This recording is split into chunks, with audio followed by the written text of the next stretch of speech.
I am ready! GMA Weather, serbisyong totoo ng GMA News.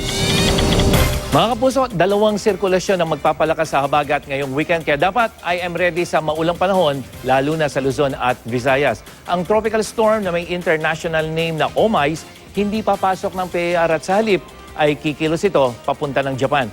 Posible namang maging mahinang bagyo ang isa pang sirkulasyong mabubuo dyan naman sa may PAR bukas po yan. Pero kahit walang direktang epekto sa ating panahon ang dalawang sirkulasyon, paiigtingin naman ito ang habagat lalo na sa araw ng linggo.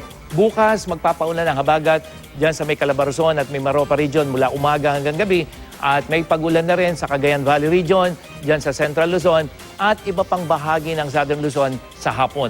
At sa linggo, asahan ang ulan dito sa may western section ng Luzon, kasama na ang Southern Luzon sa umaga pa lamang yan at may ulan na rin sa natitirang bahagi sa hapon.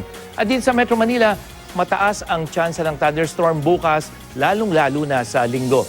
Maghapon namang maulan sa halos buong Visayas bukas yan at sa linggo, Western Visayas ang uulan sa umaga at may ulan na rin dyan sa may central at eastern section pagdating sa hapon. Sa Mindanao, posibleng umulan sa may Sulu Archipelago, Zamboanga Peninsula at Sorsogon region sa Sabado at Linggo ng umaga at sa hapon, makararanasan ng ulan na kumisay malalakas sa iba pang bahagi ng Mindanao.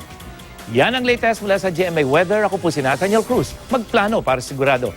I am ready. Serbisyong totoo ng GMA News.